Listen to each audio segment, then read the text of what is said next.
Tutakaa naye, tutamueleza changamoto hizi ambazo zinatukuta, na ikibidi kukuita wewe mwenyewe binafsi, basi tutakupigia simu wewe uje, aje aidha katibu wa tawi au katibu wa wadi husika, tuweze kukaa naye kikao kuaddress changamoto na matatizo yetu, ili tujue yeye kama mkuu wa Anti-Drugs Zanzibar anatusaidiaje na sera zake zikoje juu ya kusaidia jamii iliyoathirika na madawa, lakini juu ya kupambana na madawa haya, ili tusije tukaongeza wigo wa matumizi katika visiwa vyetu vya Unguja na Pemba pamoja na Tanzania bara.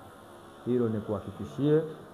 Lakini nimesikia changamoto ya pili kuhusu vitanda.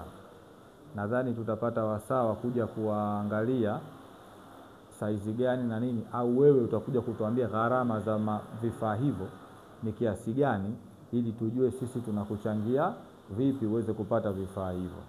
Lakini la tatu najua ulevi wake. Wengine mipira, wengine kila mtu ana ulevi wake. Ulevi sio kwamba lazima upate, ulevi ni hobi. Mwingine mpira ni hobi yake. Mwingine michezo, mwingine kuogelea ni ulevi wake. Mama kama sienda kuogelea mimi sisikii raha. Kwa kila mtu ana ulevi wake.